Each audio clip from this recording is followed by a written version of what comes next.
తాకట్లో ఉన్న బంగారాన్ని విడిపించి ఆ రోజున మార్కెట్ ధర కట్టి మిగిలిన డబ్బును మీకు అందిస్తుంది కొమ్మూరి గోల్డ్.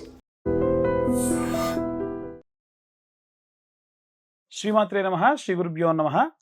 ద్వాదశ రాసుల వారికి సంబంధించి మే 1 నుండి 15వ తారీఖు వరకు ఎలా ఉండబోతుంది అని ఇప్పుడు మనం తెలుసుకుంటున్నాము. ఈ వీడియో స్కిప్ చేయకుండా చివరి వరకు చూడండి. మధ్యలో నేను మీకు రెమెడీస్ ఇవ్వడం జరుగుతుంది. ఆఖరిలో కూడా ప్రత్యేకంగా మీకు మీ రాశి వారికి ఏ రెమెడీస్ చేసుకోవాలనేటువంటిది కూడా ఆఖరిలో క్లియర్గా ఇవ్వడం జరుగుతుంది. ముఖ్యంగా మనకు ఈ యొక్క కుండలి చూసుకున్నట్టయితే మేషం నుంచి ప్రారంభమై మేషం, వృషభం, మిథునం, కర్కాటకం, సింహం, అలాగే కన్యా, తుల, వృశ్చికం, ధనుస్సు, మకర, కుంభ, మీనం, ఇలా మనకి మేషం నుండి ప్రారంభమై గ్రహ సంచారాలు, ఇప్పుడు మేషంలో శుక్రగ్రహ సంచారం ఇలా ఉంటే ఏమవుతుందని ఇన్ డీటెయిల్డ్గా ఇప్పుడు మనం గోచారం గురించి మాట్లాడుకోవడం జరుగుతుంది. వృశ్చిక రాశి వారికి సంబంధించి మే 1 నుండి 15వ తారీఖు వరకు ఎలా ఉండబోతుంది అనేటువంటి విషయాలు ఇప్పుడు మనం తెలుసుకుందాం. వృశ్చిక రాశి వారికి సంబంధించి షష్టమ స్థానమునందు శుక్రగ్రహ సంచారం, 6వ స్థానంలో ఉన్నటువంటి శుక్రగ్రహ సంచారం, సప్తమ స్థానంలో ఎటువంటి గ్రహ సంచారం లేని కారణం చేత విశేషమైనటువంటి మంచి సత్ఫలితాలు పొందేటువంటి అవకాశం ఉంది. ముఖ్యంగా గురు యొక్క అష్టమ స్థానంలో ఉన్నటువంటి గురుగ్రహ సంచారం వలన విశేషంగా విద్యార్థిదశలో ఉన్నటువంటి వారికి, అలాగే ఉద్యోగస్తులకి, గృహిణులకి పరీక్షాకాలం అని చెప్పొచ్చు. ఎందుకు అనంటే విపరీతమైనటువంటి పరీక్షలు పెట్టేటువంటి ప్లేసెస్ గురువు అష్టమంలో ఉన్న, ఒకవేళ గురువు గనక 3వ స్థానంలో ఉన్న, గురువు గనక వాళ్ళ యొక్క రాశిలోనే ఉన్న కొంచెం ఇబ్బంది పెట్టేటువంటి పరిస్థితులు నెలకొంటూ ఉంటాయి. కాబట్టి వీరందరూ కూడా ఏ రెమెడీస్ తీసుకోవాలో వీడియో ఎండింగ్లో ఉంటుంది, మిస్ కాకుండా చూడండి. అలాగే రాజకీయ నాయకులకు సంబంధించిన విషయానికి వచ్చిన రాజకీయ నాయకులు వీరు వెన్నంటే ఉంటూ ఇబ్బంది పెట్టే వాళ్ళు సిద్ధం అవుతూ ఉంటారు. చాలా జాగ్రత్తగా ఉండండి. ఎందుకంటే వీరికి చతుర్థంలో బుధరాహుల యొక్క కలయిక. అలాగే ఇంకొన్ని రోజుల్లో బుధాదిత్య యోగం వచ్చేటువంటి సమయంలో వీరికి మంచి జరుగుతుంది. అప్పటి వరకు కాస్త ప్రక్షాళన జరుగుతుంది. వీరి దగ్గర ఉండేటువంటి మనుషులు ఎవరైతే ఉంటారో వారు కాస్త దూరం అయిపోతారు. అనవసరమైనటువంటి వ్యక్తులందరినీ ఉద్యోగుల నుంచి తీసేస్తారు. సినిమా రంగానికి సంబంధించి అంతా కూడా ఏదో మాయ జరుగుతున్నట్టుగా అనిపిస్తుంది మీకు. ఎందుకంటే మీరు ఇప్పటికిప్పుడే మీ పరిస్థితి చాలా అధోగతికి, చాలా ఉద్ధతగతికులకు కూడా వెళ్ళేటువంటి పరిస్థితులు ఈ యొక్క శుక్రగ్రహ సంచారము, సూర్య, శని, కుజ యొక్క సంచారం అనేటువంటిది గోచరిస్తూ ఉంది. అలాగే వీరికి దశమ స్థానంలో గనక కేతు సంచారం చేస్తున్నప్పుడు ఏమవుతుంది అంటే విపరీతమైనటువంటి ఖేదము, బాధ, భయము, దాచుకోవడము, మర్చిపోవడము, విశేషమైనటువంటి టెన్షన్ పడడం, ఇవన్నీ కూడా జరుగుతాయి. ఓల్డ్ ఏజ్ పీపుల్, కాస్త వృద్ధాప్యంలో ఉన్న వాళ్ళకి సంబంధించి కూడా ఏంటంటే చాలా వరకు ఇబ్బంది పడుతూ ఉంటారు. ఆరోగ్య సమస్యల రీత్యా ఇంకా ఇతరత్ర కొన్ని రకాలైనటువంటి సమస్యల వల్ల ఇబ్బంది పడుతూ ఉంటారు. ఓవరాల్గా చూసుకుంటే వివాహం కానటువంటి వారికి, అలాగే వివాహమై డైవర్స్ తీసుకునేటువంటి వాళ్ళకు కూడా పరీక్షాకాలమే. వీరందరూ ఏ రెమెడీస్ తీసుకోవాలి, ఏ మంత్రం చదవాలనేటువంటి విషయాన్ని ఇప్పుడు మనం తెలుసుకుందాం. ఇప్పటి వరకు మనము మీ రాశి వారికి సంబంధించి ఏం జరగబోతుంది ఈ 15 రోజులు అనేటువంటి విషయాన్ని తెలుసుకుందాం. ఇప్పుడు మనం ప్రత్యేకంగా ఎటువంటి రెమెడీస్ పాటించాలి అనేటువంటి విషయం తెలుసుకుందాం. ముఖ్యంగా చూసుకున్నట్టయితే ఈ రాశి వారికి సంబంధించి విద్యార్థి దశలో ఉన్నటువంటి వారు నిత్యము కూడా వీలైనంత వరకు మనకి సరస్వతి ఆకు పొడి అనేటువంటిది దొరుకుతుంది, లేదా సరస్వతి లేహ్యం దొరుకుతుంది.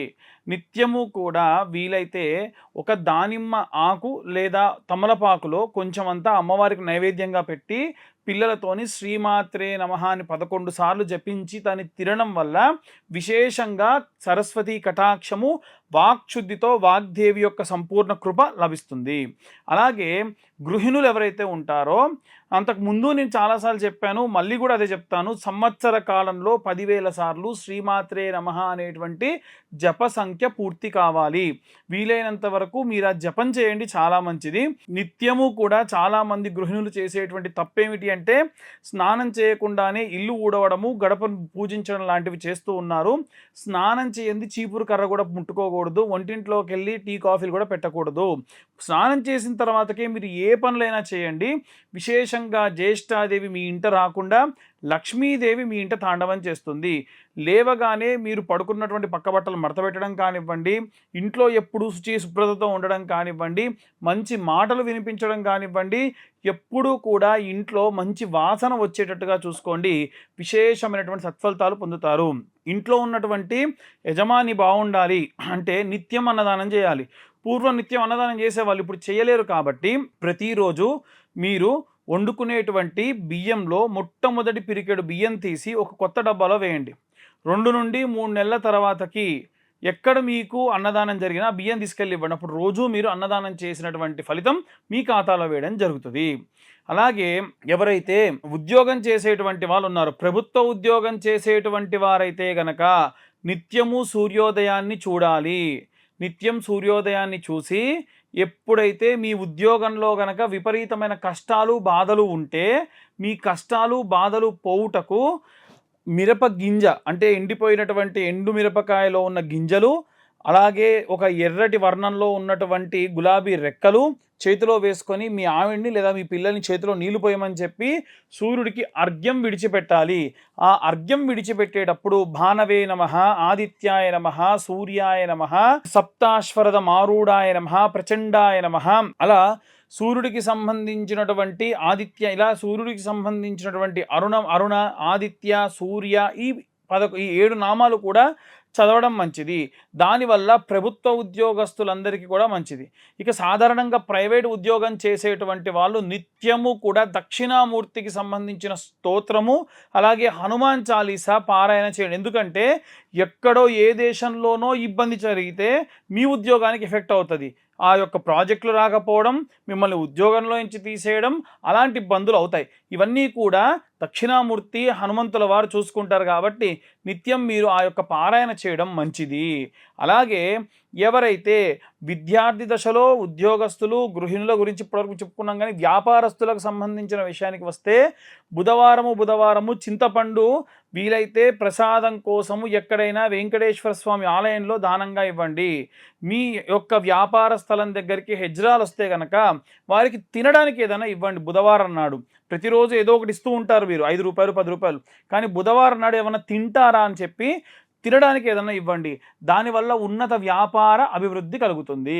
అలాగే సినిమా రంగాలు, మాస్ మీడియా, యూట్యూబ్ రంగాల్లో ఉన్నటువంటి వారికి సంబంధించిన విషయానికి వస్తే కనుక శుక్రగ్రహ సంభావితమైనటువంటి గ్రహాలు కాబట్టి అలా పూజ చేస్తే మీకు ప్రతిఫలం వచ్చేటువంటివి కాబట్టి వీలైనంత వరకు కూడా ప్రతి శుక్రవారం నాడు కూడా మీరు మహాలక్ష్మి అమ్మవారి దేవాలయంలో కానీ, ప్రసన్న మహాకాళి దేవాలయంలో కానీ, మనకు ప్రతి ఊరి పొలిమేరలో ఆంజనేయ స్వామి గ్రామదేవతగా అమ్మవారు వెలిసిపోయి ఉన్నారు కాబట్టి విశేషంగా వారికి కుంకుమార్చనలు కానీ, అంత చేయలేని వాళ్ళు ఆఫీస్ నుంచి ఇంటికి వెళ్ళేటప్పుడు కాళ్ళు చేతులు కడుక్కొని దర్శనం చేసుకొని ఆ కుంకుమ పెట్టుకోవడం వల్ల, ఇంకా వీలైతే కుబేర కుంకుమతో కుంకుమార్చన చేసినటువంటి కుంకుమ నిత్యం ధరించడం, ఆ కుంకుమ కూడా వీలైతే ఇంకా సంపెంగ నూనెలో కలిపి ధరిస్తే విశేష సత్ఫలితం పొందవచ్చు. ఇలా ఇవే కాకుండా రైతులు ఎవరైతే ఉన్నారో వారు సుబ్రహ్మణ్యేశ్వర స్వామి అంటే జంటనాగులుగా ఉన్నటువంటి సర్పాకృతిలో ఉన్నటువంటి జంటనాగుల్ని కూడా సుబ్రహ్మణ్యుడిగా భావిస్తాం కాబట్టి అవి రావి చెట్టు, వేప చెట్టు కింద వెలిసి ఉన్నటువంటి సుబ్రహ్మణ్యేశ్వర స్వామికి ఆవు పాలు, నీళ్లు పోసి పసుపు గంధం కలిపిన లేపనం రాసి కుంకుమ, పసుపు, కుంకుమలతో పాటుగా పూలు పండ్లు కూడా పెట్టిన తర్వాతకి ఎక్కడైతే అభిషేకం చేసి చెట్టు మొదట్లో పడ్డటువంటి ఇంత మట్టి తీసుకొని మీరు వేసేటువంటి ఎరువులో కలిపి వేయండి. దాని వలన విశేషంగా ఎవరైనా సరే భూ సంబంధితమైన ఇబ్బందులు పడుతున్న వారుంటే అవన్నీ కూడా పోతాయి. అలాగే ఎవరైతే వివాహం కోసం ఎదురు చూస్తూ ఉన్నారో వారు వర, కన్యా, పాశుపత హోమాలు చేసుకోండి. ఎందుకంటే జాతకరీత్యా ఎన్ని దోషాలు ఉంటే అన్ని దోషాలకు పూజ చేసినా ఇంకా వివాహ సంబంధిత ఆటంకాలు వస్తే ఆ పరమశివుడు సాక్షాత్తు నవగ్రహాలు, నక్షత్రాలు, అలాగే 12 రాసుల్ని మెడలో ఆభరణంగా వేసుకొని కనుసన్నల్లో కదులుతారు కాబట్టి ఆ శివుడికి చక్కెరతో అభిషేకం చేసిన మాత్రం చేత విశేషంగా వివాహం జరుగుతుంది. డైవర్స్ కోసం ఎదురు చూసేటువంటి వాళ్ళు ఒకవేళ మీ వైపు నుంచి అంతా సవ్యంగా ఉంది, అంతా పరమ న్యాయంగా ఉంది, మిమ్మల్ని ఇబ్బంది పెడుతున్నారు అనుకుంటే అమావాస్య నాడు ప్రత్యంగిరా అమ్మవారికి సంబంధించిన హోమం చేసి మీ కష్టాలన్నీ పోవాలని అమ్మవారికి నమస్కారం చేసి హోమం బొట్టును ధరించడం వలన, ఇంకా వీలైతే ఆ భస్మాన్ని అలా తీసుకొని వెళ్ళి నిత్యము కూడా దాన్ని ధరించడం వల్ల విశేషమైనటువంటి సత్ఫలితాలు పొందుతారు. ఇవే కాకుండా వృద్ధాప్యంలో ఉన్నటువంటి వారు నిత్యము కూడా మృత్యుంజయ మంత్రం చదవాలి. ఎందుకు అంటే త్రయంబకం యజామహే సుగంధిం పుష్టివర్ధనం ఊర్వారుకమే వందనా మృత్యోర్ముక్షీయమామృతాత్. అంటే విపరీతమైన ఇబ్బందిని పెట్టకయ్యా, ఈ శరీరాన్ని తట్టుకోలేకపోతున్నాను, విపరీతమైనటువంటి బాధను పెట్టకు, ఆ యొక్క సొరకాయ పైన ఉన్నటువంటి తొడమ ఎలా అయితే సులువుగా టక్మని వెళ్ళిపోతుందో అంతే సులువుగా నన్ను ఏమైనా చేస్తే చేసేయి తప్ప నన్ను తీవ్రమైనటువంటి శరీరాన్ని ఇబ్బంది పెట్టకు అని కోరిన మాత్రం చేత బోలాశంకరుడు కదా మన ఆయువృద్ధినిస్తాడు. ఇంకా వీలైతే నిత్యము మీరు ఆ మంత్రం చదువుతున్నప్పుడు ప్రాణాయామం చేయండి అని శ్వాస తీస్తూ మంత్రం చదవండి. ఆ మంత్రం చేయనంతసేపు శ్వాస తీసుకోండి, మళ్ళీ మంత్రం చదువుతూ ఇంకొక నాసిక నుండి శ్వాసను విడిచిపెట్టండి.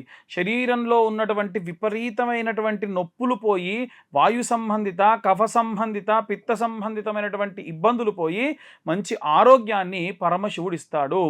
ఇప్పటి వరకు మనం ఈ యొక్క అన్ని ఇప్పటి వరకు మనం వారికి సంబంధించిన విషయాలు, వాళ్ళు ఏ రెమెడీస్ తీసుకోవాలనేటువంటి విషయాలు కూడా మనం చెప్పుకోవడం జరిగింది. కాబట్టి ఇవన్నీ కూడా ఇప్పుడు పాశుపత హోమాలు లాంటివి నిత్యము కూడా నేనే స్వయంగా చేయడం జరుగుతుంది. ఆసక్తి కలవారి కింద ఉన్న నెంబర్కు కాంటాక్ట్ చేయొచ్చు. అలాగే కూడా ఎవరికైనా ఇవన్నీ గోచర రీత్యా చెప్తున్నారు కదండి, మరి పూర్తిగా నా యొక్క స్వతజాతకం కావాలి అనుకుంటే మీ పేరు, మీ date of birth, time, place of birth ఉంటే మాత్రమే మీ యొక్క జాతకం అనేటువంటిది 60-70 పేజీలో ఇవ్వడం జరుగుతుంది. ఆసక్తి కలవారు కింద ఉన్న నెంబర్కు కాంటాక్ట్ చేయొచ్చు.